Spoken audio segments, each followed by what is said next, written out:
They say at WhatCulture, everyone's got a gimmick, an eel, a drink, a podcast that can be controlled. But the great ones, they use it to their advantage. They own it. They've got them right where they want them. The rest just haven't figured it out yet. See, guys, anything's possible in the pyramid. So, Uno! Wait, are we not playing poker? Well, this didn't work. Do you go back to Vegas? Yeah? No, it's all right. Okay. Welcome back to fabulous WhatCulture Mania Las Vegas. 4 nights, free entry. You'll be getting WrestleMania ups and downs live in the Luxor Hotel and Casino, and start spreading the news because we're bringing Raw and SmackDown watch parties to New York, New York. Plus, there will be even more huge announcements coming soon, so sign up and be the first to know. Yes, anything really is possible in the pyramid.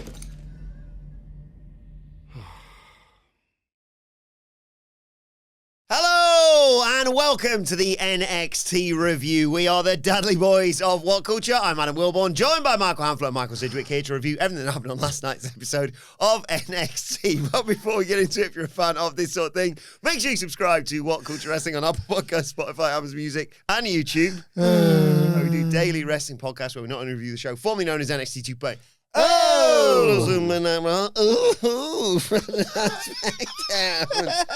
EW Dynamite. Pay-per-views, premium live events. We have interviews, roundtable discussions, and a roundup of the week complete with a video quiz, of course, on WrestleCulture. As I said, they're joined by Hamflett and Sidgwick to review last night's NXT and all the fallout from NXT Vengeance Day.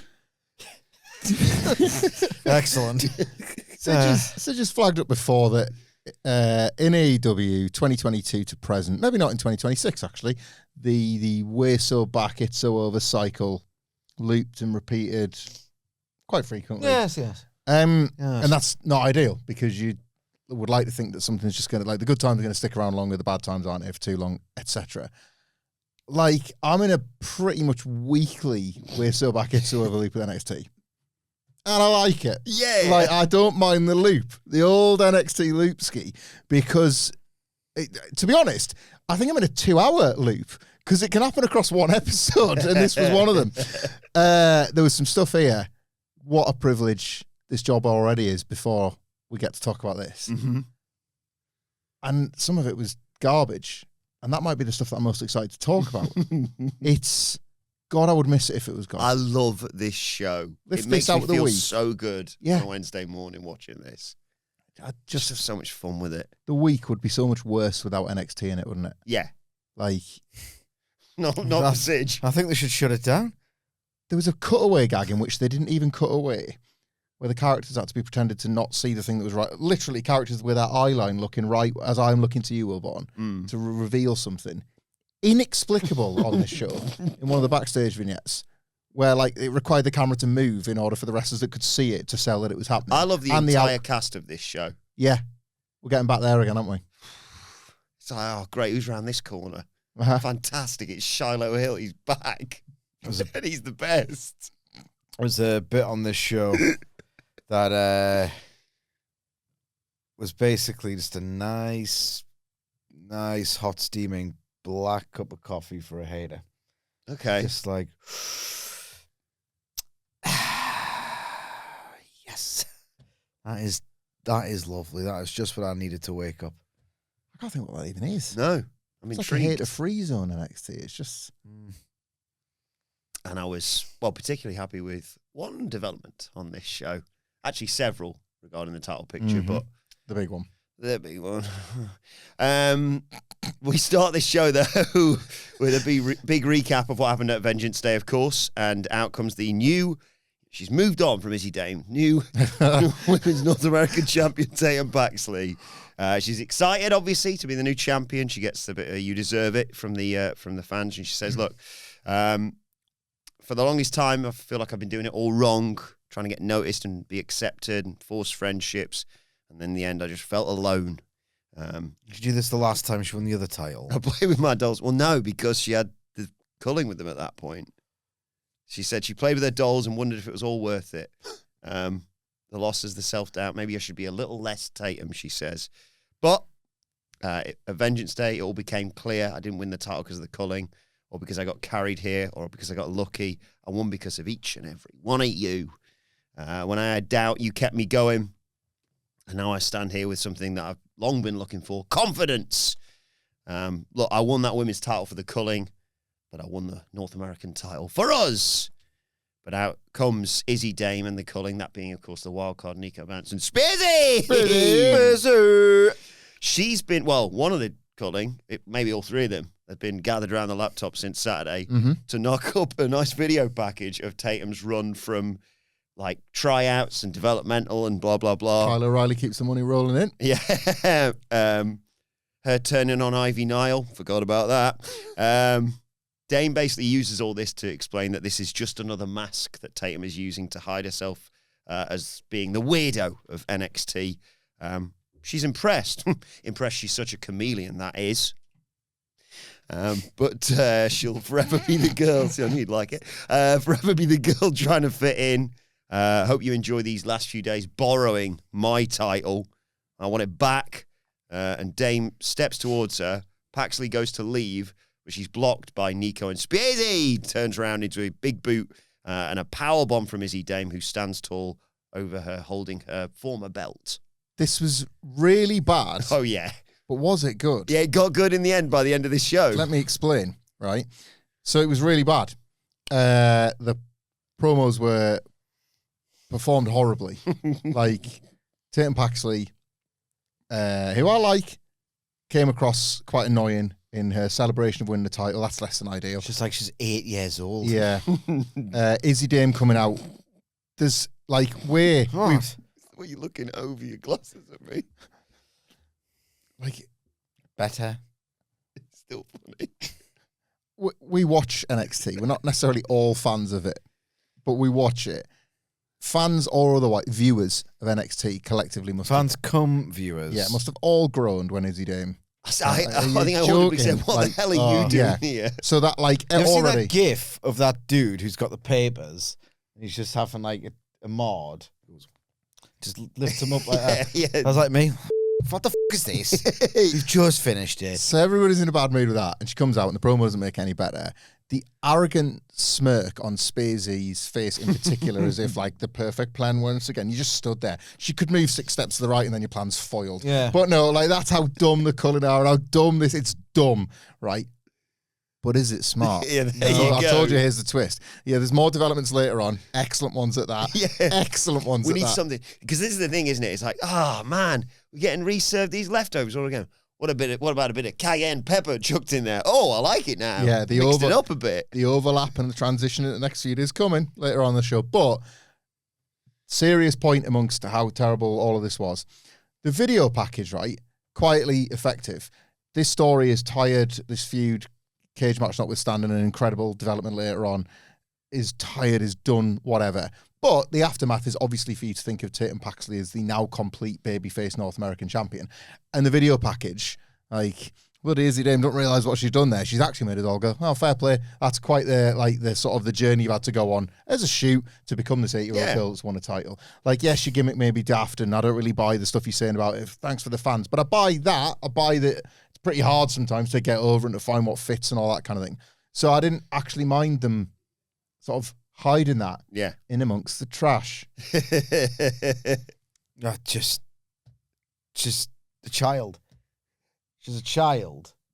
And, like, can you imagine being one of these denizens of this performance centre? Yay! And Tatum Paxley comes out, this glorified 9-year-old girl who just had to find a real self and not let people deny who she was inside. And, like, all she had to do was accept herself and not try to force friendships. And that's why I won and I'm the champion. Yay. It's a joke. I just watched this and thought, Jesus Christ. Who's into her? She's good in the ring. Yeah. She's really good in the ring. Who's into this character? What kind of, like, genuine creep? It's like these aging Pedro Morales stans that make up the core NXT demographic are watching this girl cosplay as this growing pains middle schooler who's like learned that she can be herself and doesn't have to conform to fit in and make friends. And she looks and she's in a permanent state of tears with the way she does the makeup. It's sick filth. And if you enjoy it, you should have your hard drive checked. Except the matches are good. Yeah. With the fans, because they were chanting like "turn her mic off" to Izzi Dame. Was that a comment on her promo, which just went on and on and on, and even they were sick of it? Or is it actual heat that she's generated daring to come for their Tatum? I couldn't work out. No, I think it's an insanely generous. I'm glad you framed it as a question because it's quite insane. They said we were done here. Yeah, you left. So this was all over. Even they don't want this anymore. Of course they don't. And look at what they're like Tatum. I don't think they're into this story necessarily. It's the culling. They've got a fun match next week, though, off the back of all this. Yeah. She is cosplaying as a middle schooler. Well, we go back to the locker room after this with a couple of our, members of our favourite stable. Even though they haven't really got a name right now. Ricky Saints and a very despondent Ethan Page. And Ricky's not happy with how Ethan threw him the title over the weekend, of course. Page's like, God, no, I knew I'd missed the mark when it chucked it. My bloody fault, wasn't it? But look, we're both without a championship right now. Ricky says, look, we need to get gold back around our waists. That's what makes us so great. Let's not dwell on the past. Look, Vengeance Day sucked. And Page's like, yeah, it's been a bad few weeks for me as well, to be honest, mate. But Ricky forgives him. Says tonight when we beat Joe Hendry and Myles Borne, think about it. If you pin Myles Borne, you'll be back in line for that North American title. If I pin Joe Hendry, I'll main event, stand deliver, win the NXT to win the NXT championship. Every dynasty has a slump, but this is a mere blemish on our resumes. And he's like, think about getting back in title contention and becoming a 2-time champion. Obviously, he's referring to the other belt. I love this bit. Ethan Page, I got a vibe that maybe he wasn't thinking about the North American title all of a sudden. It's like there's been 2 of these now, where like Ethan just so obviously either repeats the words or like gets so lost in thought that, and Ricky Saints doesn't sell it. He said title contention. I'm fairly certain Ethan Page went title contention. Title contention. A combination. A 2-time champion. Young legend. Gold in NXT. Yeah. I love it. We're making history. That's different. It's just funny, isn't it? Like Ricky Saints not for a moment thinking, good, right, we're good. On the same page, see you later. Don't think you've quite picked up what's happening here, mate. Like, just they were magic in the main event. I'm trying to picture the mind of the person who thinks they're perceptive by going, hang on. Maybe he's talking about the NXT title. Yeah. It's a show for old men, this. It's a good night for promo vignettes, this one, wasn't it? We were being treated. We also had quite a lot of fun with in-ring stuff as well, because next up we got a triple threat match between, as Hamflett calls him, Mr. Pots and Pans. I can't forget to say that every time now. Eli Knight. Yes. And, of course, Sidgwick's favourite, Sean Legacy. I'm Sean Legacy, and I do all kinds of crazy I can't tell if he's like just a really good in-ring worker or I just really like him because of that. But I want him to win everything. I'd say it's probably the latter. Yes. I think we fall deeply for these NXT characters when they've found their way into our universe more than the actual WWE one. Yes. I will say this, Eli Knight had a wicked move I'd not seen before in there. It's like a step-up moonsault. So you've got like the standing moonsault, but he had Legacy in the corner and he sort of ran up the turnbuckle and backflipped off it. That looked class. I really like that. But this was high-flying action. Into high-flying action. You should watch AEW. Love AEW. The inspiration on tonight, or you know this? I've got like this 33, 66, whatever it is. Yeah, like each time. Don't be on Collision. Izzi.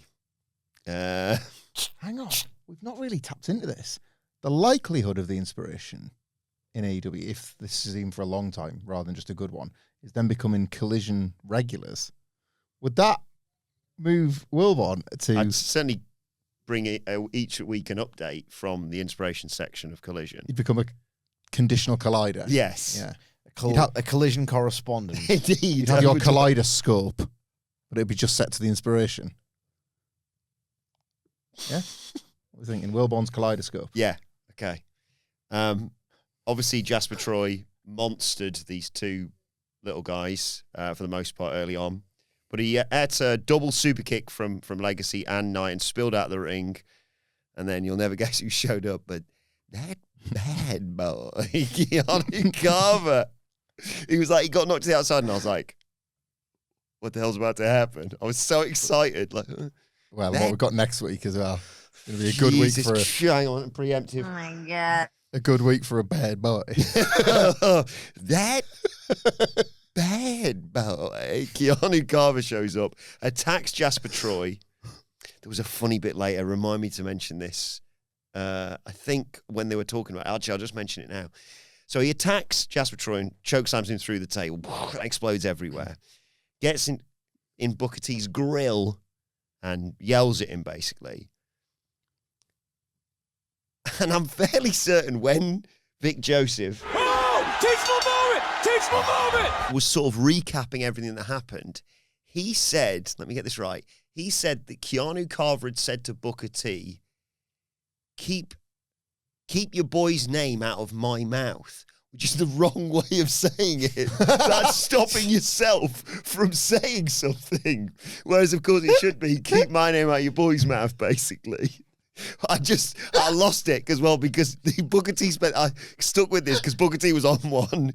He spent the entire break campaigning yet again for someone to be fired from NXT. Not that bad, by the way. I'm talking about the NXT GM whose name actually escapes me right now. It's Robert Stone. He said he should be fired. My life was in danger. I'm absolutely gone at that. Keep that name out of my mouth. Okay, I will. In fair to that bad boy, I'm fairly certain he said the right thing. It's just Vic Joseph got it wrong. Vic Joseph, the Barney Walsh of WWE. We're talking about Barney Walsh because obviously Who's Barney Walsh? He's Bradley Walsh's son. Oh, the Gladiators. Gladiators nipple hire. And I have noted with interest that we are 3 years into this Gladiators reboot that has been phenomenally successful, right? Because it keeps getting renewed. The ratings are good, and the ratings are good for now anymore, and it's good for Gladiators. And I've noted with interest that in those 3 years, like from what I've seen at least, Barney Walsh, with this enormous throwing the ladder down by his own door, right, has done zero other work. So he does like 3 weeks of TV in January. That's probably all right for the year. Like with his Nepo he films cash. it in August. And it was like, right, see you next year then. Like probably 2 more Gladiators, take a breather. Like no other TV shows have gone, I like this kid. I'll use him on whatever. Yeah. No. Not even like a weakest link guest appearance or anything like Bradley that. Walsh has done other stuff. Yeah. I don't suppose you got any spare. No, we don't, Bradley. We've seen Gladiators, mate. You're not doing that. Is he not very good? I only He's getting better. It's a bit wrestling-y. Like everything's wrestling. I know everything's like, wrestling. He needs more reps. If he was getting another TV job, So on the scale of like Nepo wrestling Nepo kids, he's better than Ava. David Flair, so he's better than that. Yeah, he's above So that. it's like yeah. what's the trifecta of useless tossers? It's Ava, David Flair, and Eric Watts, right? Yeah. Better than that. Who's the best Nepo wrestler ever? But I mean, the Rock? The Funks? Isn't there an above tier of a Funk maybe or something? Yeah, the Rock is probably the Rock. Yeah, forget. The Rock or Terry Funk? The Rock. Right, so that's that sorted anyway. That's that Well, dilemma for me. taken care of. Dilemma Lena, some might say. So the Rock is at the top, right? He's way closer to the Ava. But I So think, I've I just- think he deserves credit for the exact reason you pointed out, that he went, I'm happy with that. I'll just take what I've got. Like, he's not I've only ever done seen the, this. like, Roman Kemp. I'll do all these other jobs, actually. True. Yeah, I've yeah. only ever seen this reboot in passing, to be fair. Who's your favourite Gladiator? Right now. Oh, did I tell you? I didn't tell you on SmackDown. I'll use this as a space to. Guess who's coming to Gateshead International Stadium in April? Legend. No. Giant. No, think classic. Jet! No. Wolf. No. Someone that would have been Saracen. Pete Wilbourn back in the day. Oh, Cobra. Bingo! I'm going to meet my hero. Cobra. Apparently. Why? I don't know. We were there for Eric's football Well, they all training. just do athletics, don't Is they? he wearing his I think it's like gladiator I think gear or it not? must be some like Easter event. Oh God, are we not here? Oh, we'll have to come back. Del likes Cobra. I'll let her know about. She'll be happy about this. I think it must be some Easter thing. But yeah, I saw the symbol. Obviously, what's the gladiators thing? Like, fair play to the old gladiators, still getting being able to make towns off the back of the thing coming back as well. Aye. Like, nice, My mum used to love Hunter. I'd watch for real because there was that really good Netflix. Jet, if anything. Yeah, oh, he's still got it. Who's your new favourite, Adam? Saber. I thought you'd say Saber. I had a feeling it was going to be It was a tip Saber. this time, wasn't it, Saber? Electro. I like as well. Cyclone. Cyclone's she's terrifying. There was that really good Netflix American Gladiators documentary about how they were basically working them like 80s wrestlers. Yeah, like yeah. Gladiators house shows. Now you're joking. Doing the Eliminators here, house 50 shows. people. They're killing us. I would watch original UK Gladiators shoot interview series or a 100%. Netflix doc. Now that Gladiators is back and all over again, I'd love that.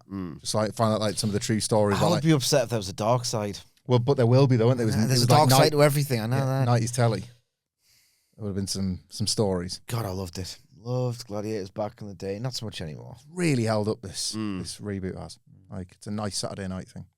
Anyway, the match hasn't finished, by the way. Of course, yeah. Oh, yeah, this one. Troy's still laid out on the floor. We have a nice one-on-one match again from Eli Knight and Sean Legacy. I think this was the bit where, Knight sent Legacy from the ring, dove out to him on the floor, chucked him back in, and it was like a corner jump, step-up moonsault thing that he hit. Legacy came back there, missed a lariat, but caught Knight with a big boot and got a springboard reverse DDT. Troy is recovering. He's got all the referees surrounding him at this point, trying to recover, try and get back in there. Sean Legacy just baseball slides him the moment he gets anywhere near the ring. But Troy monsters back up, destroys Knight and Legacy in the corner together. Double Samoan drop looked good. He hit a choke slam on Knight, but Legacy broke that up with a double stomp. And Legacy managed to avoid a lariat, was set up for the black hole slam. Knight saved Legacy. And then they did a spot where Legacy springboarded into a 450 and a moonsault from Eli Knight. And they both covered Jasper Troy, and the ref just counted it and said they both won. Right. Because the thing is, Love it. terrible finish. This was well-intentioned. Co-winners, what's the problem? In the Well-intentioned triple nonsense. threat match. There was good intentions to this. And let me tell you why, right? This was the best exhibition of late for both Sean Legacy and Eli Knight to do their moves. Yeah. Right. Still very moves with a Z, truthfully. Not a lot was chained together, but it was the best opportunity thus far to be there might be something to both of these. Stay tuned, please. We can't promise you, but they might work. The matching gear was foreshadowing of a tag run to come that would be fleshed out later on in the show. There was also All made sense. it did the fact that they were doing these things to try and take down a monster together. Again, illustrative of stuff that is to come, making use of talent, trying to find spots for everybody. It's been a fantastic start of the year to the Vanity Project. So the tag division feels like it's got a bit more juice in it. So they might as well there's no obvious singles. It was on its ass for a long time. Yeah. Next thing, dog state with the champs. So these might as well get in that mix. It's probably where they fit best for now anyway. A couple of moves, guys, as a team, and they were showing you this visually with the gear, but then also with the match. So Agent did quite smartly in that respect. I remember TNA did this with the Motor City Machine Guns, genuinely, and you genuinely felt you just discovered these guys might be a great tag team. Right, okay, that's what they're doing. That finish, man, I hate it so much. Just in triple threats when there's a double pin, and it's as if this one ref, whenever it happens, because the wrestling goes back to it once in a while, it's like the referees gone into business for themselves. It's not about what's happening in the ring. You can't just do that. It's a finish so bad that it completely nukes the idea of doing the match in the first place. And considering it's been prevalent in US mainstream pro wrestling since 1994. What's that, 32 years? And it's they happen at least every month. You always see triple threat matches. And you see this finish like this, and you think to yourself, "Oh, that's why it should never have been won." unless it's elimination. Like, I shouldn't do that much because this could happen. Oh, yeah, you're right. And yet, once a month for 34 years, 32 years. It's the sort of like it's not the arrogance, but it's the sort of, it's the arrogance of the referee to be like, well, yeah, they're both winners. Come on, idiots. It's your fault if you didn't see this coming. Let me raise both arms. That's on you, ref. You've done a bad job there. It's basically a handicap match. I mean, apart from the 10 minutes when I don't know what the rules are. Yeah. What are the bylaws here? What if it just... I'll just do my job. I don't know. It sucks. This match was just some moves. Some of them were executed well. It was one of those where I'm with Hamflett on like, right, okay, the tag team thing. They're trying to show them as equals and da-da-da. And like, look, he ain't goddamn Brock Lesnar, but I got the, Shades of Royal Rumble 2015. That was the Seth Cena Brock match. So that's the layout-wise what we're going for with that, but you probably shouldn't do that neither, because when you see Jasper coming out of the rubble, it's like, that's not quite the same. This is not the aura. The stuff, I mean, on Bucksky's going through that table next week, isn't he? Happy anniversary, dickhead. Right there. God, I can't wait. I cannot wait. Any chance he gets back in the ring? I thought this. He's always looked like he's in good nick. He had that. I think he last wrestled, I Googled this earlier, he last wrestled in January, maybe of last year, for his, was it Reality of Wrestling? Yeah. So when he pops that top off, Booker T, man, that body hasn't changed. Oh, God, it doesn't quit. I don't think it ever has. I don't think it ever will. No. I think if you crank those jeans off, you find a sweaty hawk that doesn't quit either. It's my favourite Sonny lines, that. Absolutely brilliant. Anyway, after this, Tatum Paxley's walking around looking for Izzi Dame. Doesn't find her, but finds more than an adequate replacement, because obviously in the workshop area backstage, you know that bit we always see in NXT, the metal shop. Yeah. Oh my God, holy crap! Is that a Stone Cold Steve Austin reference? There's Shiloh Hill with his tools. And she's like, oh, bloody hell, I can't find Izzi Dame. I've got to find her before she leaves. And he goes, what do you mean before she leaves? Well, she's going to probably drive away soon with the culling. He grabs his tools. I'm going to help you with that. Right, this is fantastic. They've Cameron Grimes, that bitch. He said the moon enough that once they got lost talking astronaut stuff in a promo, right? Shiloh Hill once, because the whole deal with him was anything you like. Do anything you like every week with this guy. Random. And is his gimmick. And it's not actually, he's quite likable. Yeah. He got random over. He got the worst thing there is over. And then one week his random thing was dismantle a car so that the Vanity Project can't go out and get chicks with their belts. Holding steering funny. They've full card him. His weirdness has now been isolated to mechanics. Sparky plug. Yeah. He's got a specialist interest now. Yeah. That's dangerous. Can we cover this later? Please. Because I popped twice. Number one, it's like they're going, something's happening backstage, and all you can hear is like, all the car alarms are going off. It's a good runner, this was. Shiloh Hill, was I write this down? Did he say he'd taken off all the tyres in all the cars? Every single one. Every single car in the car park. He wasn't sure which one belonged to the culling, so he has de-tired every single car in the car park and put them on bricks. Yeah. And then out comes the NXT GM, whose name actually escapes me right now. It's Robert Stone. And like, while we're on the subject, the name of the SmackDown general manager is Nick Aldis. Thanks for that. He's like, what the bloody hell's going on here? Nick Aldis. Bless you. Shut up. He's like, what the bloody hell's going on here? Shiloh Hill tries to explain. He's like, I can't hear you, Shiloh. Come inside. Shiloh yells. He goes, we're inside now. You don't need to yell. And he's like, oh yeah, sorry. I took all the wheels off the car. So you see alarms going off. It's really loud out there. And he gives him the wrench to be like, what the bloody hell am I supposed to do with this? He then walks back out the door, and the culling go, are you responsible for this? This is incredible. Again, the culling, terrible schemers, terrible villains are just left with props, just made to look like arseholes. And they believe the general manager has put their car on bricks. Shiloh Hill, stupid like a fox. I love it. I love it. They've accidentally don't realise that they've just made him like mechanic random, like instead of actual random. It was Dark Web a little while ago. No, He's just strictly working on people's motors. Like now they're gonna have to come up with a car joke every week for him. I mean, this was brilliant. This was brilliant. This is what this business is not at all about. Like that's what NXT's all about. This. Yep. Yeah. This is NXT heritage. It was a bit of a throwback to when it was dumber in a better way. It's always been dumb. Well, under Hickenbottom. No, but there's This drama. was at least budgeted, prop heavy fun. There's in-ring drama, and you like that coming at the end of all this. Sometimes. Because it's a steel cage next week, isn't it? Mm-hmm. The Cullen's evil plan is going to be to lock Tatum Paxley in the cage, and then who's got the tools to get her out? Mm-hmm. Like a can opener or something. Oh yeah, he won't just use bolt cutters. He'll throw It's got something more random. throw some tyres in there. He'll stack all tyres up, then jump off, like bounce off them. Into the ring. Also- Save something for the preview. Within budget as well, because what was the car up on?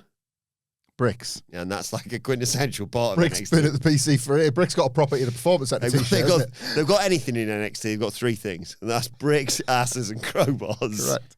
Are you out of your mind, Crowbar?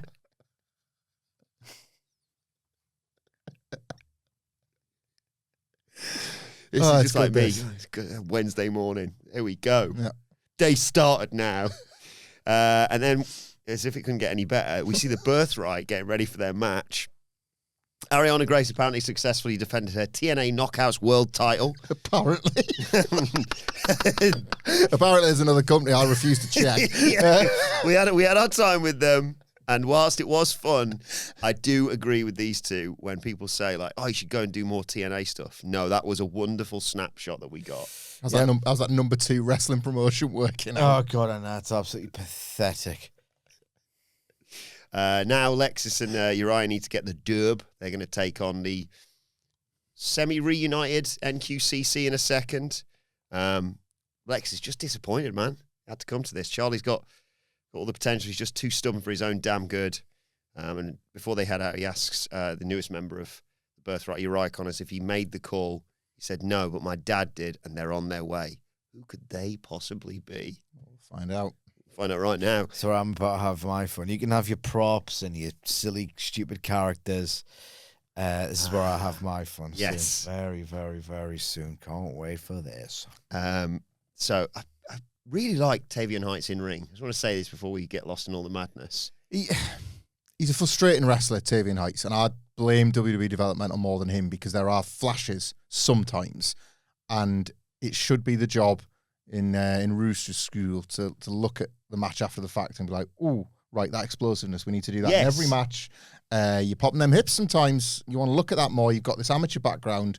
He rolls over someone and picks someone that looks There's class. stuff I like that. you'd want to see every week. You want to feature him every week, so you Yes. get like 6 goes at it. So you then it's in your brain as an established thing. He disappears for one, so he's not a regular wrestler. And then sometimes the matches just don't have it or don't feature it. Like So- his gear as well. yeah, but and again because they were matching it. Like, but I did like the singlet. I want to see the stuff that I love and then just buy into that's who he is all the time. But then he has these like really drab weeks and it undermines that. Yeah, it's a that's shame. fair. Like he's in the speed tournament. There's glimpses. uh-huh. Yeah. So that's why I mentioned that, because early on Dempsey's sort of isolated by King and Uriah Connors. Eventually gets over to Tavion Heights, who gets the hot tag and runs wild, like you say. In the end, Dempsey gets back in there, though, after Connors makes a save for a pinfall on Lexis King. Dempsey tackles King out of the ring. Heights hits a spear through the ropes that look a bit terrifying, to be honest. It's all kicking off on the outside, but just happy to have the NQCC back together, even if it's just for one night. Tavion hugs Dempsey, but as they're hugging, Dempsey's looking up to the entranceway, and who should appear but That's right. William Regal and Fit Finlay. Hale and Pacer, yeah. And they go back in the ring, or Tavion goes to go back in the ring, and Dempsey grabs him, swerve, turns on him, betrays him, German suplex on the floor. They chucks him back inside, and in the end, Lexis King hits a coronation on Tavion Heights and gets the 1-2-3. Post-match, Dempsey looks at William Regal. I don't know why that would be. With his father. Oh, was not aware of that. And Finlay, and proceeds to join the Birthright. Finally. Can I go first? Yeah. Of course. I love this. Some of the wrestling was crisp or whatever, nicely exchanged, but let's get to the main event. I love this so much. This was like almost anti-pop, God rest his soul, Brian Christopher levels of like people not caring at all. Yeah. Like Regal, obviously, he's, you know, not long removed from being NXT general manager, and people know what War Games is, and doesn't feel as beloved as he once did. Him appearing on NXT TV, even when he was a character, like it was kind of an event, like, oh, Regal, the authority guy, we all love him. He barely got bub kiss pop here, not that pop. Right? And like I love the idea because I mean, I love Starks. One of these days he's going to get a vehicle to make him a star. This ain't it. He's got one, but it's up on bricks outside. Yeah. This ain't it. Look, we like Lexis King. Obviously, we love Starks. This Birthright stuff, I just can't see it. Like, nothing premised in this way ever gets over. No. This ain't going to be any different whatsoever. I just love the idea of those two like, proper veterans of this business. Like, who think they're it and they've got so much knowledge to impart. And I will say, people love Regal. I don't. People love Fit Finlay for how, like, vocal he was very early. And, I know the women can wrestle and they should do it more often. So I'm being a little bit glib here, right? But at the same time, not. I'm being quite sincere because you got Fit Finlay. And you got William Regal. Don't know why I'm De Niroing out, but nodding sagely at this group. The product of their loins just going out there and staking their claim in this business because for it is their birthright. I just love the idea of them to going, well, Fit. Remember when we bought out of everybody on Sense in 1996? Well, our bloody sons are going to do that now. Doesn't it make you proud? It's like them two, of all people, having had that match where they completely get it. I'm sorry, it's a bit of a video nasty cult classic, right? Because they do close-ups of them laying in the punches, right? It goes on forever. No one cares. There's knee heat. But because it's like, it was way more stiff and like, it's the most, in some respects, and just in terms of pure impact, nothing else. Like, no drama or, like, emotion. It's like, oh, bloody hell, it's like the wrestling in Japan over here in the States. And, like, if you go back and watch that match, there's not much to it. And, like, they're hurting each other, really. Yeah. Shouldn't hurt that much. It's a work. Like, there's a work punch, and you're not doing it. Just them two going, yeah, we each other's nose up for nothing. In front of no crowd reaction whatsoever. You're a load of on it. Now the next generation's going to carry on that legacy. Good stuff. Idiots. I think complete silence, just like the old days. It's almost comforting in a way, that. I'd also... Hey, we chilled them to the bone again. Morecambe and Wise. I'm Morecambe, obviously. I'm being stupid, that's part. But you got to have a turn. You got to have something that works for people.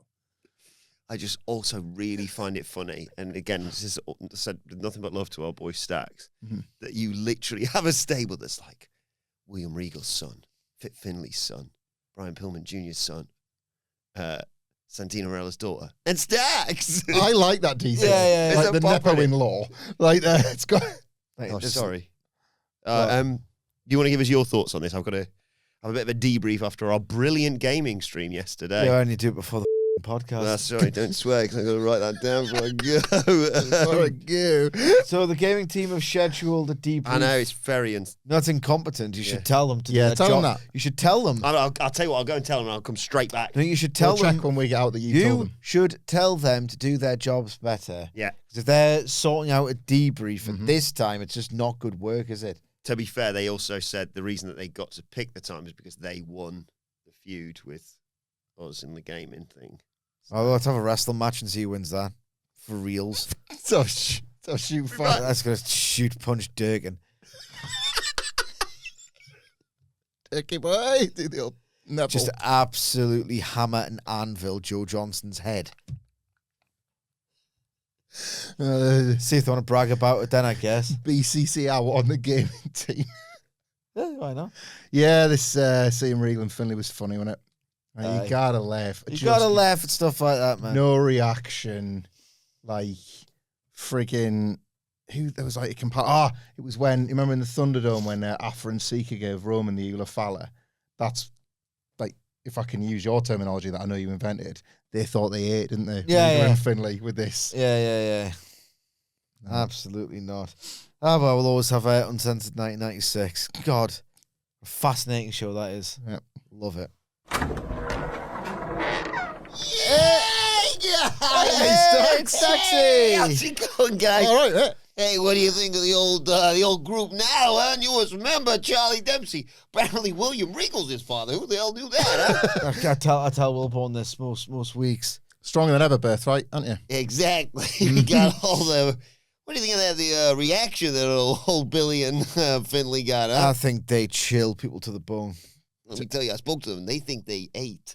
All right. So, but hey, well, my man is, considering what's been going on over the past 7 days, a belated Happy International Women's Day from the weekend, of course. Sidge, what's the deal with women?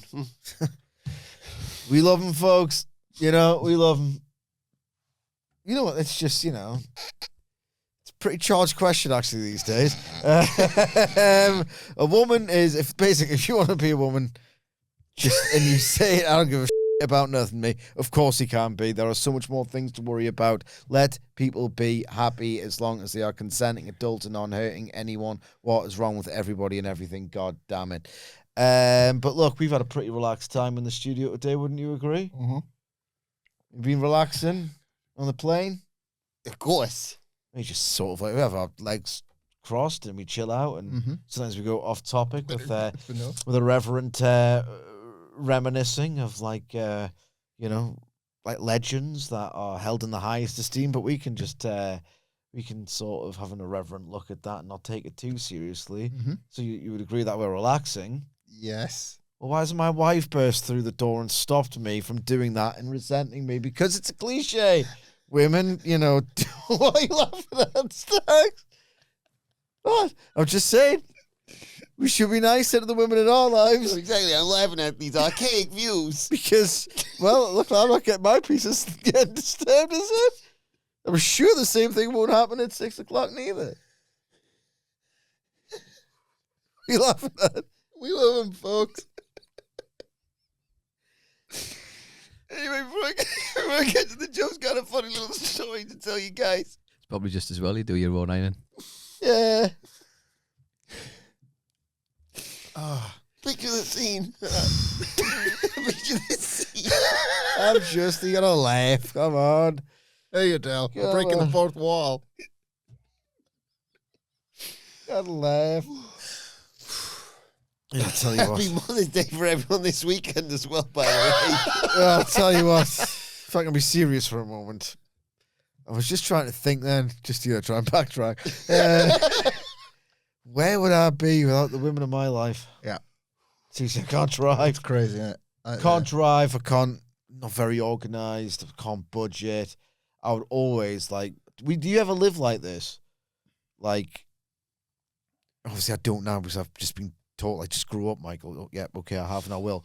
Where you would just listen out for the drrrr of a cash machine. Because you just would just go and live in your overdraft constantly and just think, I'm probably all right. Probably okay. Yeah, I used to do that. I can't do DIY. I can't organise nothing. Cook. That's about it. Cook and write and talk. I'd be dangerously lost without my wife. Yes. Dangerously so. Dangerously so, yes. Indeed. Right, She made me want to be a better version of me.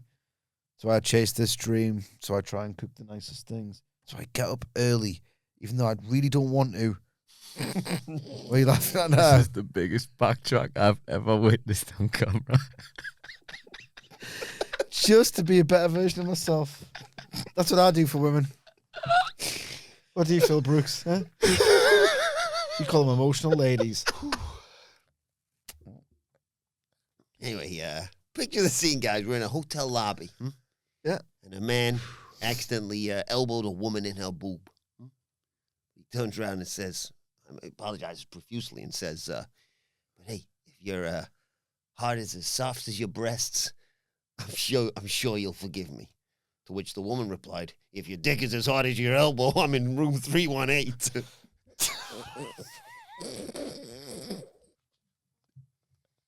Happy International Women's Day. Happy Mother's Day in advance. Joke, 3 questions for you. Guys, what can you tell about a woman by her ankles? Oh, Christ. Christ, man.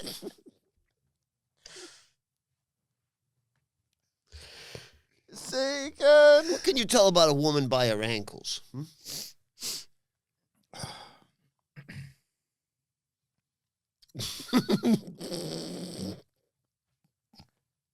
It's going to be some kind of like akimbo stuff in it. One feels it will travel in that direction, yeah.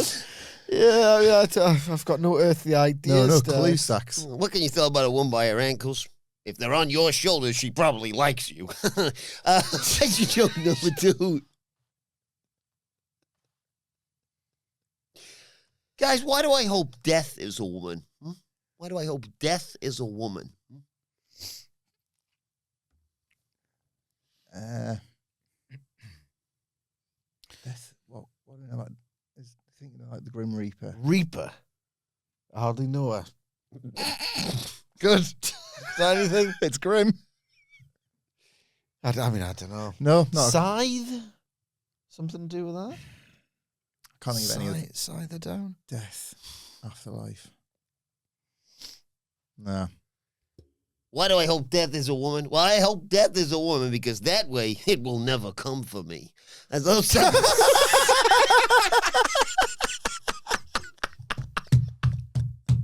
Oh my God! He's back. That's excellent. That is scary because that is third joke tier good. You know, he Yeah. likes to end on a killer. That's true. Well, what does having sex with a woman and cooking an egg in the microwave have in common?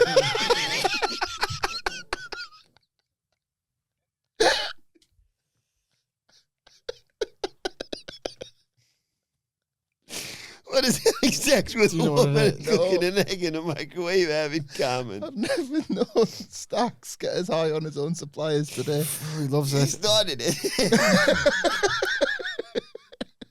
Sorry, set up one more time, bro. What does having sex with a woman and cooking an egg in the microwave have in common? What a setup.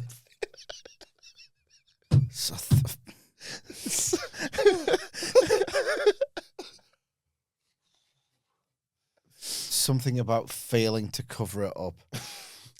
Yeah. Because I think there's a Johnny-related punchline here. Aye. It's not going to be as good as 2. That was excellent. Good night, right? What does having sex with a woman and cooking an egg in the microwave have in common? Both end with a loud, annoying sound, and there's a gooey mess to clear up. See you later, guys. Oh, Bye, Stacks. don't know what he's going to do when it's like International Eggs Week. He's figuratively blown his load on International Women's Day there, isn't he? Yes, yeah. That's Oh, it's God. early as well for Stacks, you know. A halfway point at best.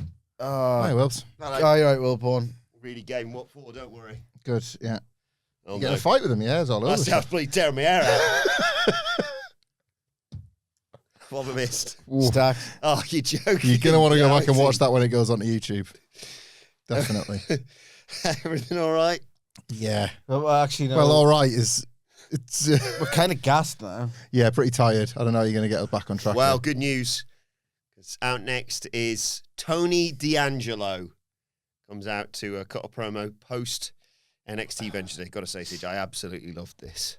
Ecstatic. Well, I don't know why you in particular, mate, are ecstatic because this was... Unless he came out, Wilbourn, wearing a T-shirt, you know, like the Dusty Sucks Eggs font, like classic wrestling T-shirt font, yeah? Yeah.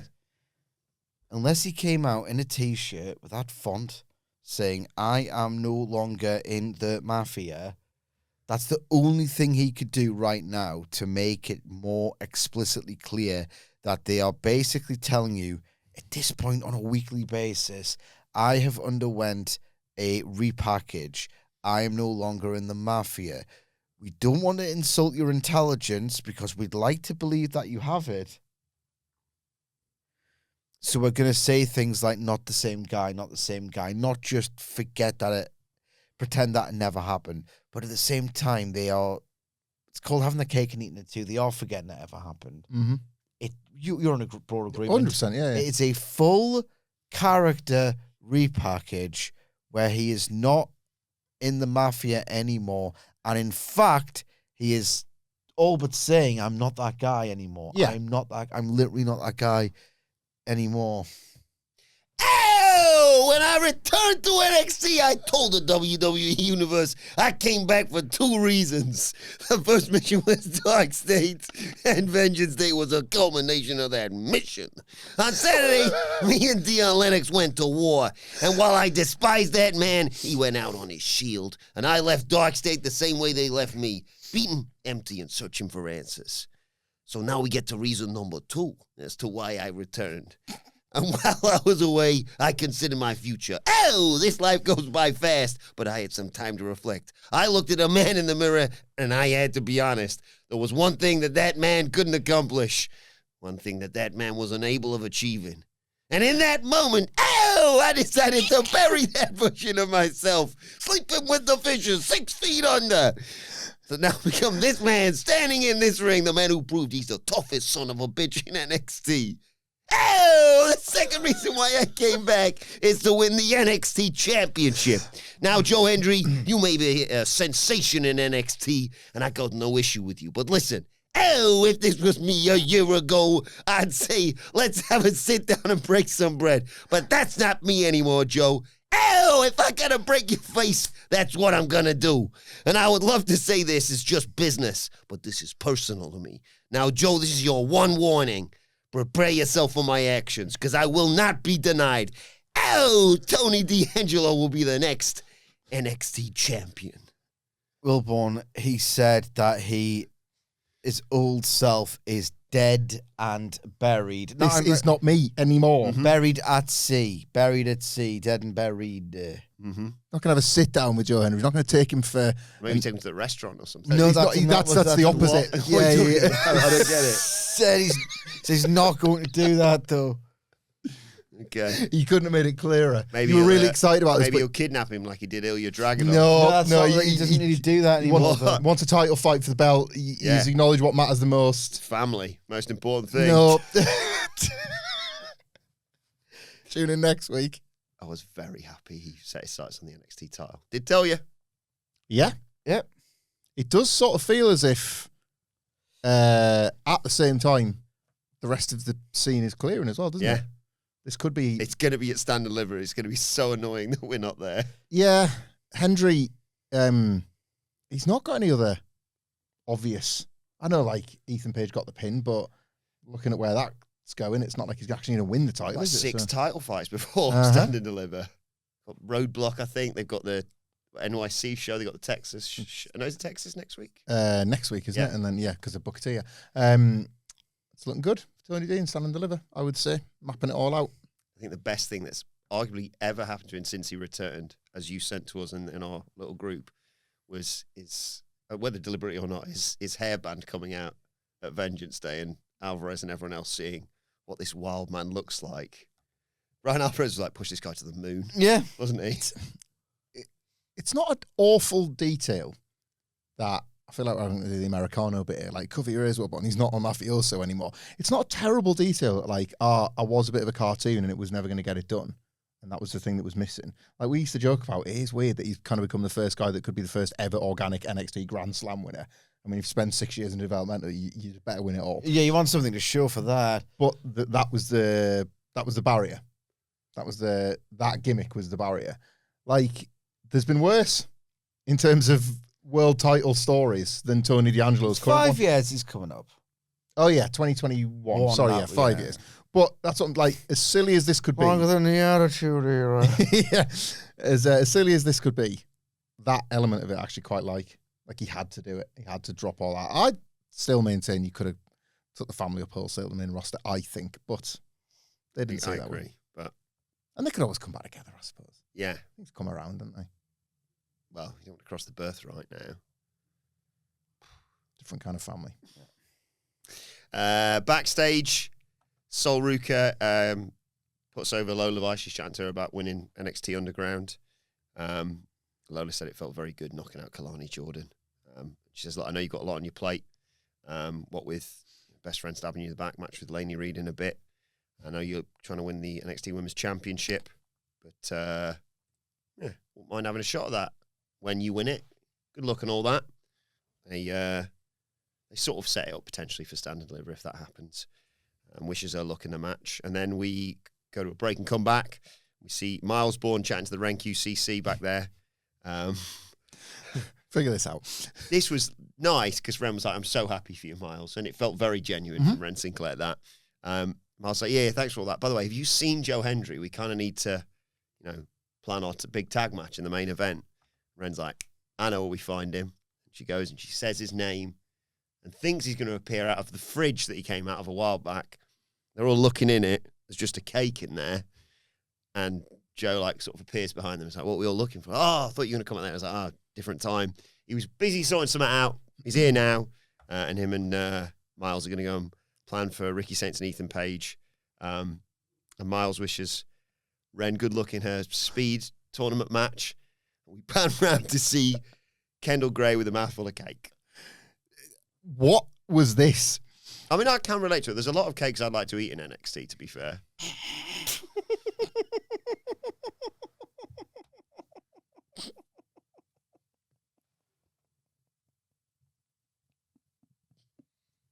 And I mean, folks, where's the lie? Just button through it. Oh, God. This classic. This was classic NXT. It had all my favourite things. That WWE staging of something happening as close as we are now, but the characters being completely unaware, so that they only can sell it when we can see it. Yeah. As I say, it was a cutaway gag in which there was no cutting away. It was merely panning across. Yeah. It breaks that format completely. She is just eating a cake, like Will Ferrell's character in The Office, hand in, big fistful of cake, straight in the mouth, another fistful, and they look at her, and she looks back. She's Hamfletting out. She's Hamfletting out, and she's just like, what? Like, have we ever, is that, because her reaction was, it's as if that, like, they've not been watching TV, and we've seen all these invisible camera segments where, like, Kendal Gray goes cake shopping, or Kendal Gray before a big matches where she's clearly, like, one of the best women that the entire WWE roster has. But her secret weapon is that she actually gets a bit of a sugar rush and she likes a cake. No, there's never been any element of, like, detail cake that would flesh that out. And what a sad state that fridge was. Back in the good old days, the 2.0. Not the budget. The money days. That Yeah, would be but- a full fridge. It'd look like CM Punk's with the belt in, and the cake would just happen to be Do there. you reckon it would all have themed things for different people Yes. as well? It wouldn't just be like butter and, Yeah, whatever. because the gimmicks are so daft. You'd have Well, like you wouldn't keep butter in the fridge. That's insane, actually. You wouldn't keep milk and things like that. I'm with you, but no. Olive spread. Yes, absolutely, yeah. Olive Spread, but not butter. not butter. You're going to have to take it out anyway. Well, that's happening when I try and spread it on my sandwiches. The bread's going everywhere. It's ruined. Yeah. Thank you. God damn it. God, I remember, I probably told the story before. It's an absolute story.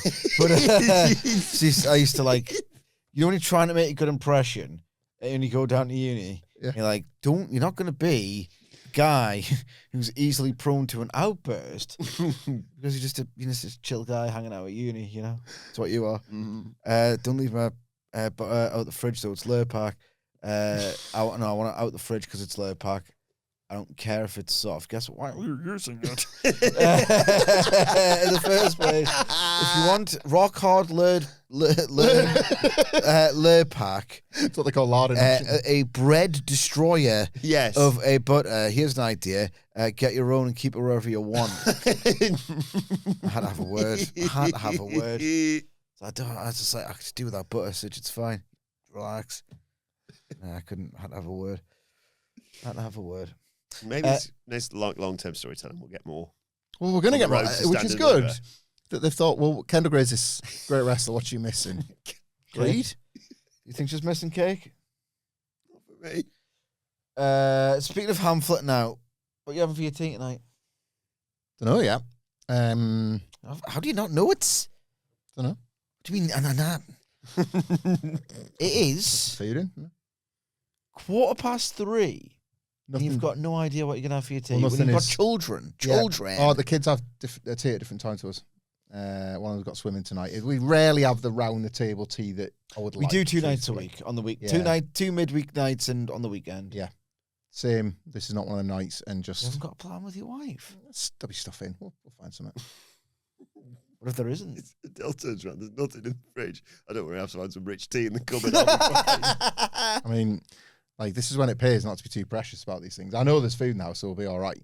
But, like, if it just meant, well, cereal it is or something, you know, like, I'd do it. If, like, no, I'm just saying, if neither of us could be asked to do, like, an Asda run, if we were actually out of food, like, I'm going to Aldi in a couple of days. I'm going to get some of that. She won't watch this bit. She only wants to see Stacks. I'm going to get some of that mini egg spread. Oh, I told her as part of it is exceptional. Making like a little Mother's Day bundle with the kids to give to her, and the mini egg spread's going in as part of it.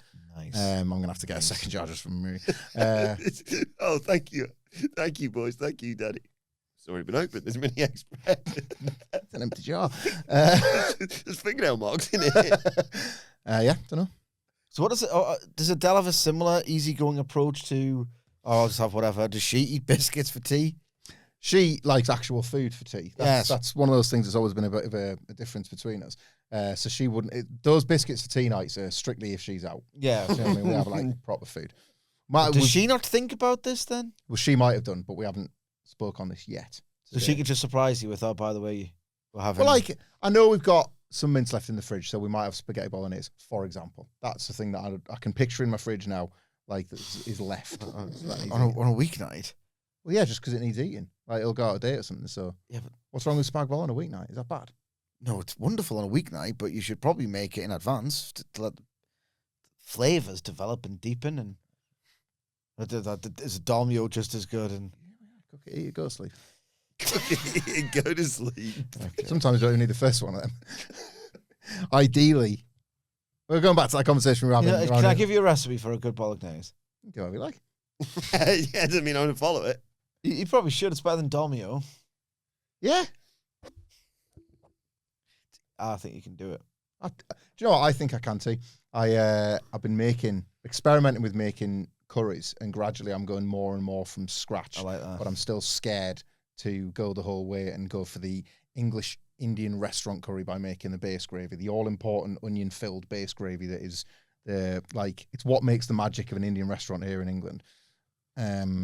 What about? Because it looks a bit too... I'll screw it up, screw around too much, and you've got to get a lot of ingredients in for it. What about making your own oil and spice, like curry paste in a jar? You know, you can do it yourself with like oil and like a various combination of. I've tried that, yeah, but there's some more complex ones that I think will be the difference makers that I'm a little bit scared of. I think you're on the right trajectory. It sounds like. I like it. Very, very, very gradual though. Good. Back to ghee. I'm not opposed. I think you should try ghee. I'm not opposed. I didn't think so. You've made me think about what I actually want for tea tonight. I don't know what the answer is. I like we all have a laugh here, and I'd love to come in at some sort of joke like, I don't know, just like pack of peanuts I found or something, because like sometimes that'd be tea, but it probably will be an actual meal tonight. Okay. It's like bring an update tomorrow. One of the kids, it's like I know what I'm having for tea tonight, tomorrow night, and Friday. Do you? Well done. Saturday and Sunday actually. All week. Yeah. That's not most weeks. No, that's pretty cool, because too often, tip for you people out there, you should do it Sidge's way, not mine. And despite how inspirational and aspirational my and how eating together looks, he seems like he has it, how aspirational my eating habits might appear, like it's not as cost effective as your way. Like when we do get into the good rhythm of having the meals planned out, you save a fortune. Pre-bought and you can save a lot of time, a lot of it's heating. And you can have things with shared ingredients. So yeah, but it's the family meal thing is a problem. Like the world has changed, and we're not all around the table at 5 p.m. anymore, so there's not as many meals like that. There'll be stuff made for the kids, and then we'll sometimes pick it later, but often that's how you end up in Biscuit City. Back to NXT. I like Biscuit City. Yeah, I know, man. Back to NXT. And Crispville. It was Sol Ruca versus Lainey Reid. Lainey Reid, of course, of Fatal Influence. She actually had the rest of Fatal Influence out there as well. That being, of course, Women's Speed Champion Fallon Henley and NXT Women's Champion JC Jane. No. It's just occurred to me that American listeners, come viewers, might think that when I'm eating a whole packet of biscuits, I've just destroyed an entire, 12 scones. Oh, yeah, no. Yeah. Biscuits and gravy. No. Cookies. Cookies that we dunk in our English tea. That's what So I'm referring this to. is what I don't understand about you Yanks. When they're talking about cookies, we've got a specific. They're a type of biscuit. Yeah. Because they're the I wouldn't call little a rich round tea a ones cookie. with No, the yeah. chocolate chips in, like a chocolate chip cookie. Mm-hmm. So they don't have cookie. They don't have shoot biscuits, do they? That's the thing, because you go into an Bourbon. American supermarket. Honey, could you pass me a Bourbon biscuit and a custard cream? McVitie's digestive is only $8 for 6. Do they you go to the English section of the Walgreens or whatever, and you get ripped off on your digestives. I don't have a rich tea, sleeve of rich tea for my dinner when I'm in America. It's about 20 quid. What do they call it? Bourbon biscuits. I don't know. God damn it, honey. How many goddamn times do I have to tell you? When you go to the goddamn store, get me some jammy Dodgers. Where's my pink wafers? Love a pink wafer. I love a pink wafer. Could you smash the whole pack of pink wafers? Yeah, why I? I enjoyed seeing, I popped I can't remember what it's called now off the top of my head, but I saw the Aldi version of wagon wheels, and they have to, it's like, it can't be wagon wheels. It has to be like big wheel of, of big wheel of food. marshmallow. I love those names. They always pop me every time. Mars bar, you mean Jupiter, the chocolate bar. You know what the Mars bar's called, don't you? I do. I can picture. Is it It's not one. Jive? Is it? It's Jive Twix. Jive is, I think Jive's a Twix or maybe a twirl or Yeah. something. Mars bar's the best one. Titan. Oh yeah. The industry standard, the recognized leader. I love a Titan ice cream. Titan. Oh, yeah. So Lainey Reid, Sol Ruca. At one point, Reid ended up on the floor. Ruca hit an Asai moonsault, and JC Jane went up to her. Sol stopped all this. I did like the bit where Booker T, in his sudden roll, he flits from back and forth from my life was in danger to I think whatever this heel's doing is perfectly within reason. So JC Jane squares up to Ruca. Ruca is like, "You're going to do something about it." Turns to go back in the ring. Fallon Henley's jumped up on the apron to take the ref. JC Jane holds Sol Ruca back so that Reid can hit a leg drop and take over going into a break, basically. Later on, Booker T went, "I didn't see anyone put their hands on Sol Ruca to interfere. She just got distracted." It's like, we literally watched it happen, Booker, 2 minutes ago. Well, have you tapped into what we like / laugh at when it comes to Booker T? Does he view all of this 100% as a shoot, and he just talks with his emotions? Maybe. We're allowed to sometimes think differently of different characters. They're not heels and baby faces to Booker T. They're just people. Does Booker T speak with his true emotions? Smash cut to Booker T. Ging, ging. And he doesn't have to look at the monitor. He can just look up. So maybe he didn't see the interference. does, 'cause that's he was his just job. looking over there. But the bit like, what was the one where is it when Joe got beaten up? And he was like, "I love seeing these people kick the crap out of the baby faces." And then later on, he was like, sorry to see what happened with those baby faces earlier. It's because he's forgotten. He's remorse has washed over him. Yeah. What did it was CM Punk called him a flip flopper? Don't know. Does that make sense to you? Possibly. It was a To be honest, we shouldn't ask that question anymore. If we in this studio of all places say, "Does this make sense to you?" It's like, yes. Yeah. Nothing does. 2 seconds. Ruca comes back with an electric chair drop on Lainey Reid. It's not important, really. Ruca missed It isn't. missed a missile. Hit a missile. Mr. Missile, a new NXT character, perhaps. Love him straight away. Shoulder block as a move. Maybe a new friend on the podcast. Mr. Missile. Missed missile. No, she hits. He had to teach the kids about the bad things about war. Yeah. I'm Mr. Missile. And I'm here to tell you I'm bad news. Adam Bomb could come back as well. That was one of his Tag other- team. That was like, when they say like, oh, Shirley McFreeze, Fang McFrost, what the are they give me on this list? Adam Bomb said Mr. Missile. Mr. Missile. And I'm here to tell you, don't want to fire me. Means it's all gone wrong. No, it's always And got you me. know who you shouldn't listen to? Is Danny Diplomat. So Mr. Missile's pro-war. Yeah, because he wants to be used. He wants to be Also, used. bit like Jim from from our Dynamite preview. If I sound. You don't want to listen to that asshole Danny Diplomat. He ain't never get anything done. You want to listen to Mr. Missile. Danny Diplomat voted for Obama. Yeah. No, actually. Not really. You know what it was about Chili McFreeze? As stupid as Chili McFreeze and Fang you look at Steve Austin. Chili McFreeze.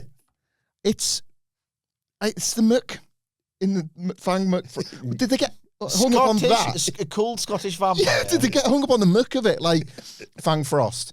Like, well, but we've done Chili McFreeze, so what about Fang McFrost? Yeah. Like So is he just like a cold Scottishman? yeah. They're all cold. Freezing up there. Wait a And minute. I love telling you about it too. It was early 96 as well. Who was the commissioner of the World Wrestling Federation in early 96 when Vader beat up Gorilla? Rowdy Roddy Piper. So actually it makes sense. Then the letter came from head office. What was next on? We're still in the middle of the match. I've just made it work. So thank you, the fan. I thought Reid looked good in here. She got a Blue Thunder Bomb on Sol for a near fall. She wants a submission, but Ruca escaped and hit an X Factor. Got a 2 count off that. Reid jumped right back into the ring, into a super kick after a bit of back and forth in there. She also got a near fall from a crucifix bomb, but after countering a Soul Snatcher really well, but this time, second time around, Soul hits it, 1, 2, 3. Zarya was watching backstage looking grumpy as well. Lainey Reid it was a bit like that Kiana James thing. Where'd that come from?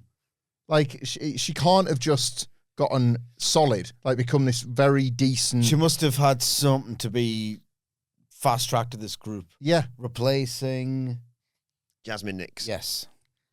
Like she sort of looked like she's been working at this standard for ages, Yeah. and yet we've maybe not noticed it or overlooked it. Went a lot longer than I thought this was going to go. Yeah. For, She was good in those like recent spate of Toxic Attraction, Fatal Influence plus Fallon Henley. No, the good one, the really good one. JC Jane. Oh man. Kendall Gray. Yeah. Like Yeah. Lacey's been in those and has looked strong. Yeah. Some of them anyway. It's all Ruca's like kind of established now as well, so people are just buying I her. still don't think she's polished now. I still don't think she's like Kendall Gray's just the whole game up, to be honest. She's honestly just class. Saw Ruca for better and worse. I was a bit grumpy this part because I was like, all I've seen so far on this episode is Kendall Gray eating cake. And I'm like, they're probably going to do some version of Sol and Zarya and JC Jane for the title. No. Stand and deliver a yo. And then later on, I was like, back in the game, baby. Yeah. Yeah, Sidge. Yes. Like you're having a little game of pocket pool there. Maybe I am, man. Maybe I is. Okay, it's pocket pool. Maybe I Don't listen to that pansy Danny Diplomat.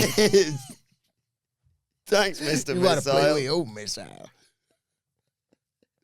Right, my hands are there, not near my balls. I'm ready to go. Well, Mr. you might be. Missile and Danny Diplomat. I mean, that's going to be hard to keep light, that bit, isn't it? If we did bits. No. We see the NXT GM whose name actually escapes me right now. Yeah, it's Robert Stone Uh, and Nick Aldis is SmackDown. Yeah, talking Adam to. Pearce is Raw. Yeah, I got that one. He's chatting to Eli Knight, Yes. Sean Legacy. My name's Sean Legacy, and I do all kinds of crazy And another one of Sidge's favourites, Elio Lafleur. This was absolutely hilarious, this, by He's the like, way. I don't want another tournament. Please can I just face one of them? It's rubbish, this. Sorry. They say, no, they both pinned Jasper Troy. They should both be rewarded. But I bloody love tournaments. Me, Elio Lafleur's like, I know, stop it. In come the Vanity Project, who say, oh, stop banging on about the bloody speed title, eh? Well, the tag titles are way better. And we'll get more minutes on Stand and Deliver than just the 3 that crappy title would get, basically. I hope you're cooking up something nice for the old Swipe Right boys. And Stone tells Ilio and the boys, basically, he'll take everything into consideration. But he likes the idea of a new tag team, perhaps. They have to be abandoning the speed title after this one segment, right? They killed it. Every character pretty much killed it. Like Robert Stone's like, yeah, make up the freaking rules. What do you want us to do? It's just, I was stuck with them. And then like, oh, got a tournament. Who wants to see another one of those? That absolutely sucks. Vanity Project were like, God, yeah, 3 minutes. God, this title's absolutely whack. And the other two were like, yeah, rather than go with the speed title, which we've established 4 separate times for several different reasons, absolutely sucks ass. We can just be a tag team and go for proper titles instead. That means something. But also, the GM was like, I know you don't want me to, but I'm going to need a tournament one way or another. I'm leaving here with something, basically. There's a rich history here because there's that segment where when Sol Ruca had the North American in the speed title and Blake Monroe came in and she, no, at the bottom of my arsehole, I don't want that one. I don't need that piece of shit. Like that. She pointed. No, not that one. The ones at the bottom. Like they're the ones at the bottom, darling. She just pied it completely. Like the characters were allowed to have fun at the speed title's expense. Yeah. Is this Dusty Cup stuff? That getting? Well, he announced the tournament later, didn't he? He tells they're going to crown winners at. Are they going to set the finals? Going to be in the NYC show. Yeah. The winners will face Vanity Project. It's going to be, I'll just skip to it now. It's going to be, well, it was going to be teams of Lexi and Knight, The Culling, OTM, Hank and Tank, The Birthright, and Derek State. But within 10 minutes, OTM and Dark State have been kicked out of the tournament for fighting. Pretty dumb, wasn't it? Can't be good. It's just kicking too much ass. Disqualified from the tournament for kicking too much ass. Too much ace.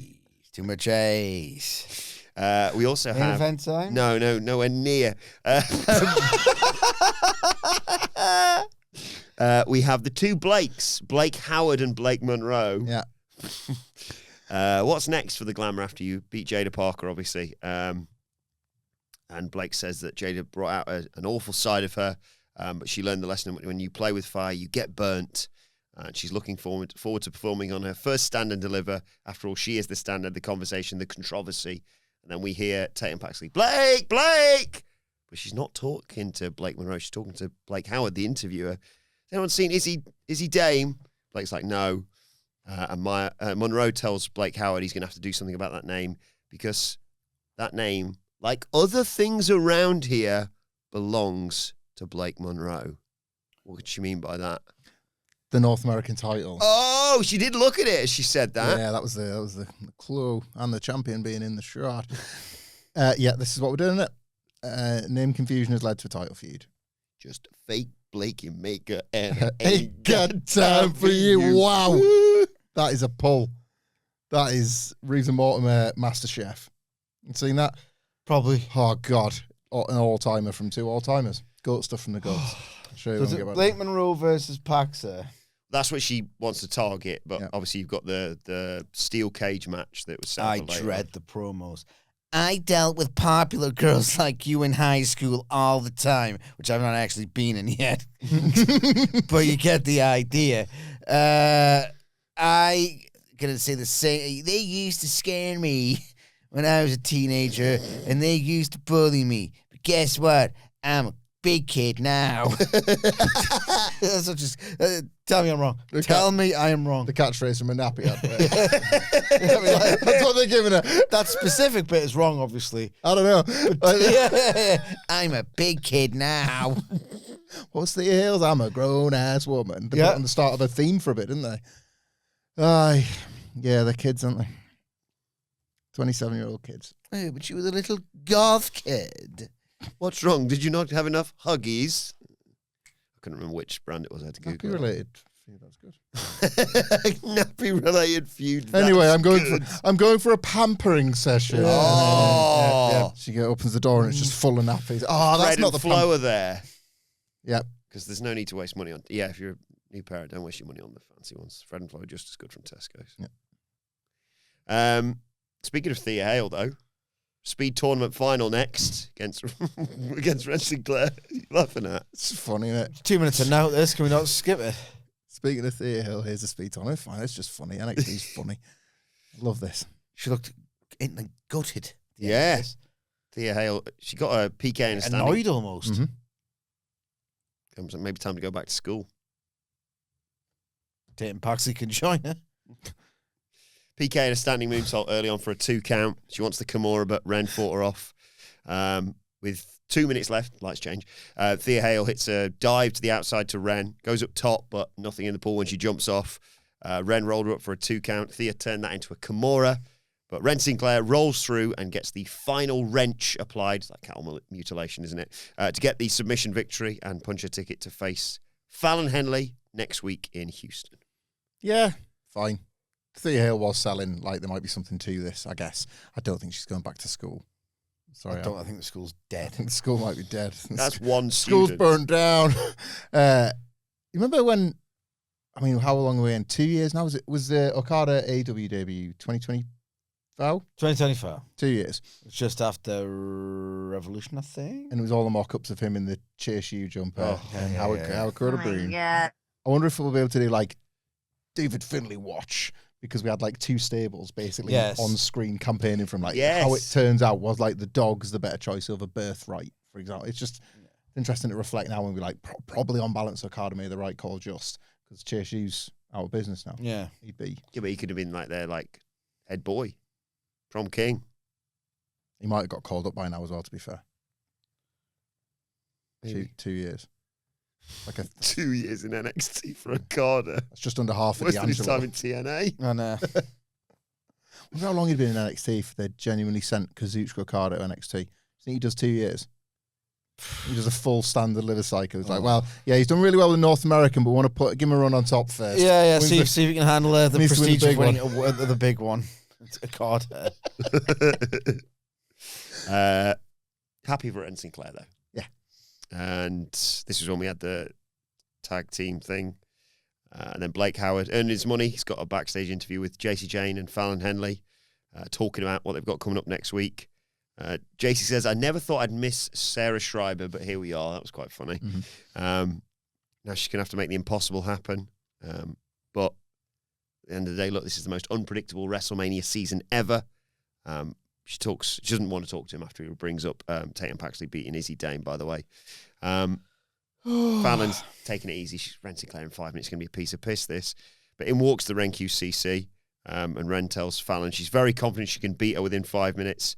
Kendal Gray says one member of Fatal Influence is going to be losing their championship next week, but if you can get past Sol and Zarya, I'll be waiting for you at Stand and Deliver.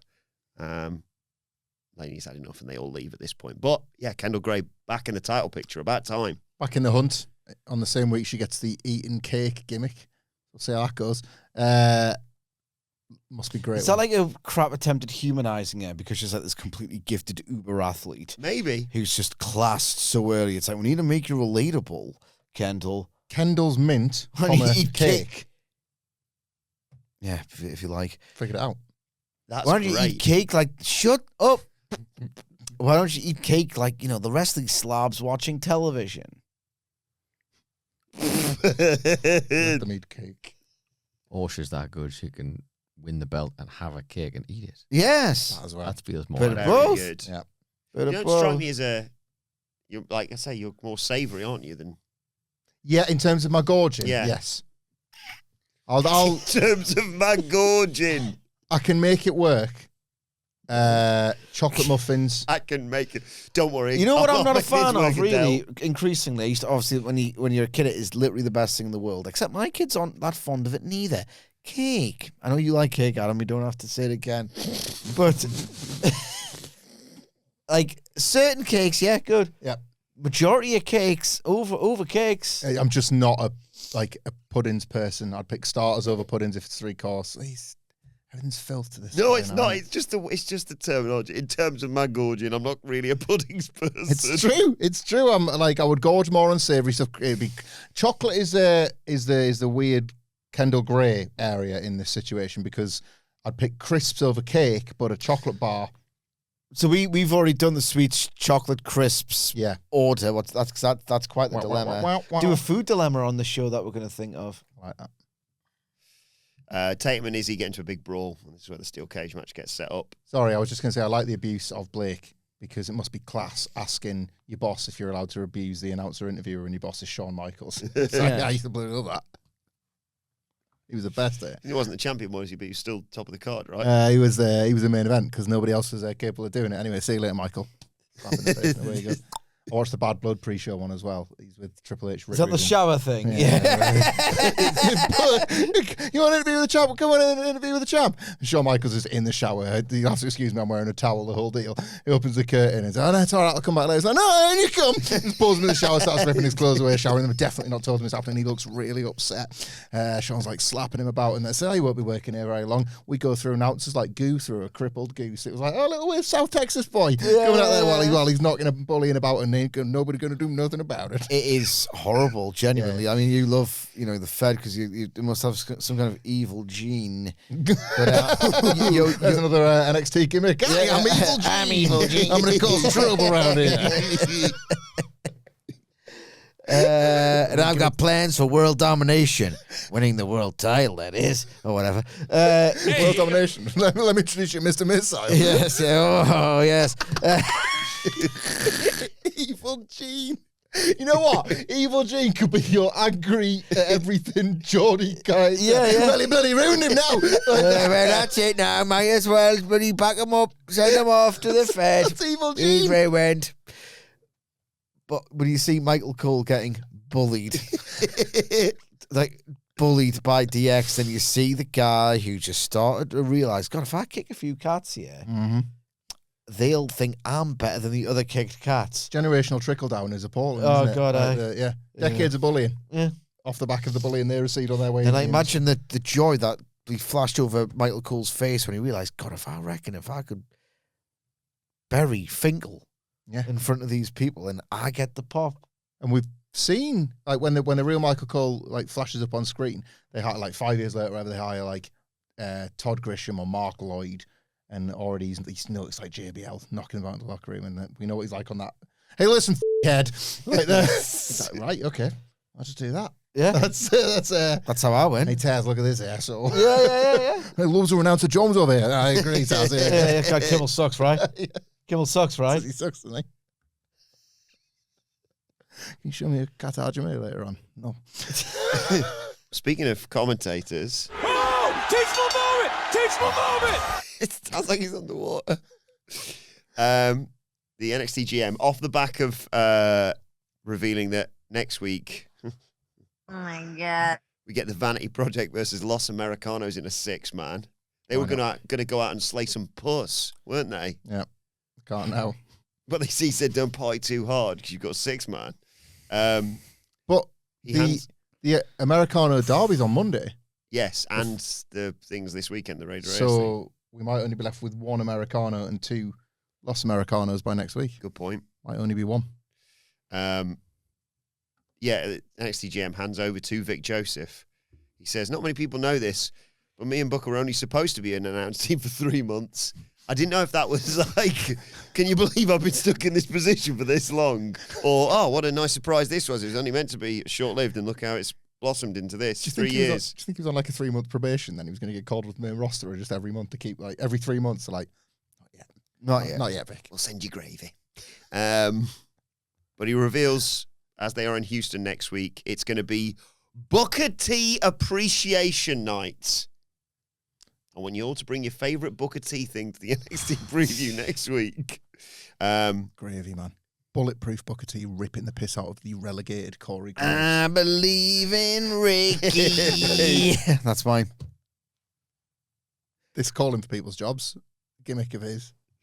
So much like a gimmick. It's I quite enjoy. He's going to get... Something's going to happen with that bad boy, isn't it? Yeah, he's going to do the table. It's going to be mint. I'm so excited. We'll save it for the preview. Because then we got to the main event of the evening. It was NXT champion Joe Hendry and North American champion Myles Borne versus Ethan Page and Ricky Saint. Breezing out. At one point, Paige batters Myles Borne. He's smashing him about a bit. And he calls to Ricky Saints. Full view of the referee, but still. Calls to Ricky Saints. Give him the belt. I'm going to smash his face in. And you'll never guess what happened. Ricky Saints overshot with the belt, which ironically was exactly what happened at the weekend at Vengeance Day. But to be fair to Ricky, he only slightly sold the shock of this by going, I can't believe it. He's too. He takes us to a break with that. Then Borne's in trouble when we come back. They hit sort of the Power and Glory tandem finisher.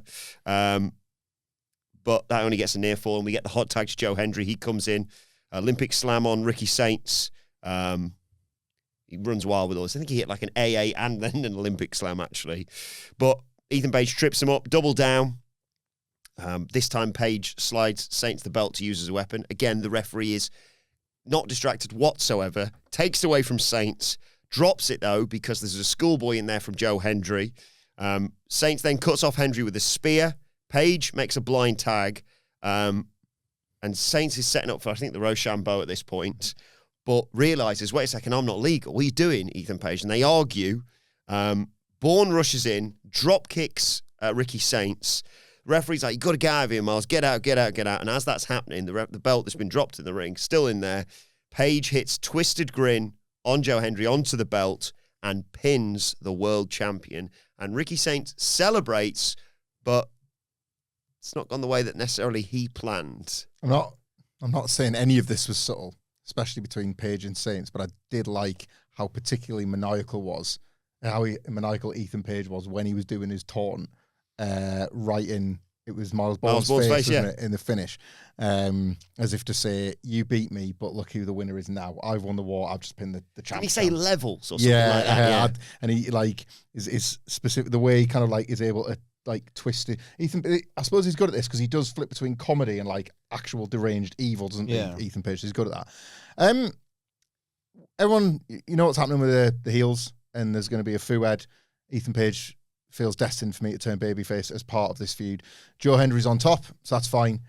What a great month Myles Borne has had, and just really not necessarily just in terms of storylines, which has been fine. He's been elevated, he's won a belt, but he's been given that, like, I think he's been given a bit of an acid test.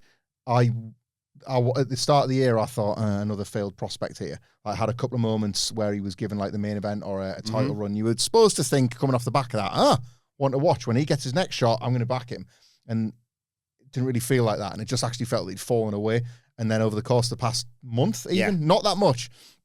It's not just winning the title, it's about how you look like you belong with who they've deigned to be the main event guys.